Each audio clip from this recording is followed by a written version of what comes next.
আল্লাহর পয়গম্বর বলবেন, আল্লাহ ইয়া রাব্বি আল্লাহ, আপনি বিচারের কাজ আরম্ভ করবেন, তবে আপনার কাছে আমার দরখাস্ত হলো এই প্রচন্ড তাপের ভিতরে আমার উম্মতের কষ্ট হবে, এত সময় আমার উম্মত কিয়ামতের মাঠে দাঁড়িয়ে থাকতে পারবে না। আল্লাহ গো, আপনি তো আমাকে হাবিবুল্লাহ দিয়েছেন, হাবিব বলে দোস্ত বলে ডাক দিয়েছেন, সমস্ত নবীদের ভিতরে শ্রেষ্ঠত্ব আমাকে দান করেছেন। আপনি আমার উম্মতের বিচারের কাজটা আগে আরম্ভ করেন। সুবহানাল্লাহ। আমার উম্মতের বিচারের কাজ আগে আরম্ভ করবে, কারণ জান্নাতে আমার উম্মত আগে যাবে। আল্লাহর পয়গম্বরের সুপারিশ দরখাস্ত মঞ্জুর করা হবে। এরপরে আল্লাহ রাব্বুল আলামিন একটা কাগজের টুকরা দিবেন, একটা লিস্ট দিবেন আল্লাহর রাসূলের হাতে ধরায়া।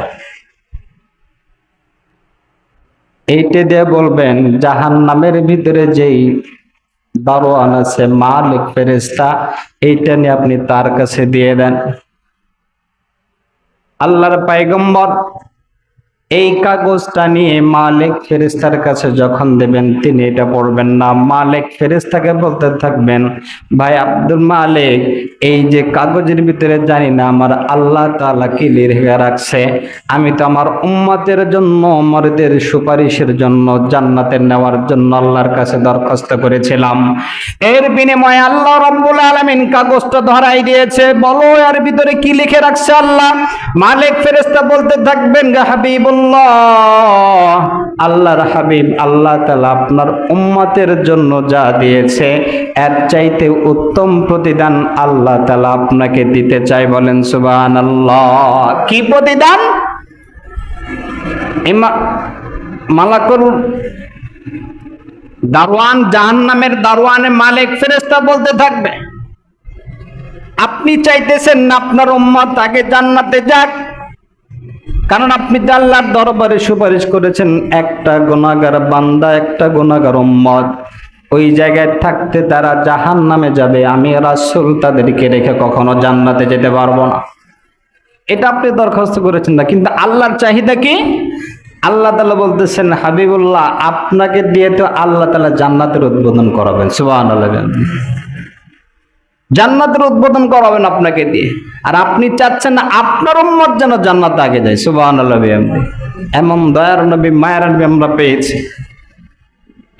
আমরা তো আমার রাসূলকে চিনি নাই।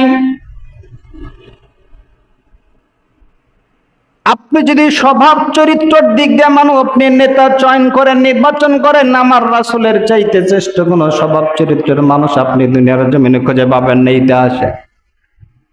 যার চারিত্রিক সার্টিফিকেট আমার আল্লাহ তাআলা দিয়েছে, ইন্নাকা লাআলা খুলুকিন আযীম, আপনি সবচাইতে উত্তম চরিত্রের অধিকারী, যেটা আল্লাহ তাআলা স্বয়ং সার্টিফিকেট দিয়েছেন। সুবহানাল্লাহ।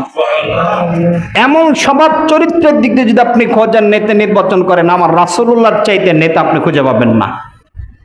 চেহারা সৌন্দর্যের দিক দিয়ে যদি আপনি নেতা নির্বাচন করেন, আমার পয়গম্বরের চাইতে চেহারা সুন্দর পৃথিবীর জমিনের একটা মাখলুকাত আল্লাহ তাআলা সৃষ্টি করে নাই। কোন দিক দিয়ে আপনি যাবেন? ডাক্তারি বিদ্যার দিক দিয়ে যদি যান, আমার রাসূলুল্লাহর চাইতে শ্রেষ্ঠ কোনো ডাক্তার পৃথিবীর জমিনে তৈরি হয় নাই, আল্লাহ তাআলা সৃষ্টি করেন নাই। শিক্ষা দীক্ষা চতুর্দিক থেকে আল্লাহ তাআলা পারদর্শী করেই আল্লাহ তাআলা শ্রেষ্ঠ রাসূল বানাইছেন। সুবহানাল্লাহ। আমাদের রুচি নষ্ট। এখন আমরা নেতা নির্বাচন করছি রাতে তাহাজ্জুদের নামাজে। আল্লাহ রাব্বুল আলামিনের হাবিব যখন তাহাজ্জুদের নামাজ পড়তে পড়তে যখন নামাজে দাঁড়াইতেন, আয়েশা রাদিয়াল্লাহু তাআলা আনহা বলেন, আল্লাহর পয়গম্বর যখন তাহাজ্জুদে দাঁড়াইতেন, দাঁড়িয়ে থাকতে থাকতে তার পা মোবারক ফুলে যাইত, মনে হতো যে তার পাটা এখন ফেটে রক্ত বের হয়ে যাবে। সারা রাত ভর তাহাজ্জুদের নামাজ আদায় করত, শুধু একটাই ফিকির তার মাথায় ছিল, আল্লাহ আমার উম্মতদেরকে যেন জান্নাতে নিয়ে যাইতে পারি। এটা ফিকির। আমাদের নেতা নির্বাচন হয় চেহারা দেখে নয়, আমাদের নেতা নির্বাচন হয় টাকা দেখে নয়, আমাদের নেতা নির্বাচন হয় ক্ষমতা।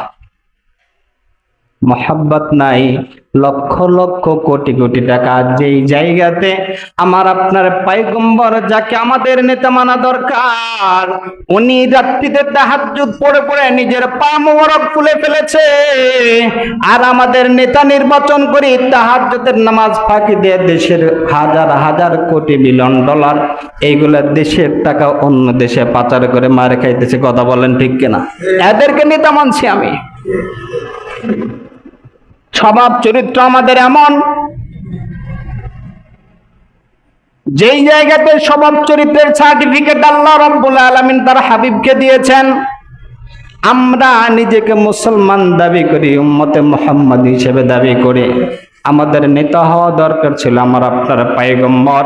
এই জায়গা বাদ দিয়ে এমন মানুষের নেতা আমরা, যার অধীন আমরা তাকে নেতা নির্বাচন করি, যারা তাহাজ্জুদ নামাজ তো দূরের কথা, 5 ওয়াক্ত নামাজ আল্লাহ তাআলা ফরজ করেন এটা বাদ দিয়ে এইটার ভিতরে ধোঁকাবাজি করে সমস্ত গরিব মানুষের সরকারের তরফ থেকে বাজেটকৃত সমস্ত টাকাগুলো নিজেদের পকেটে ঢোকানোর পাইতারে সবসময় ব্যস্ত।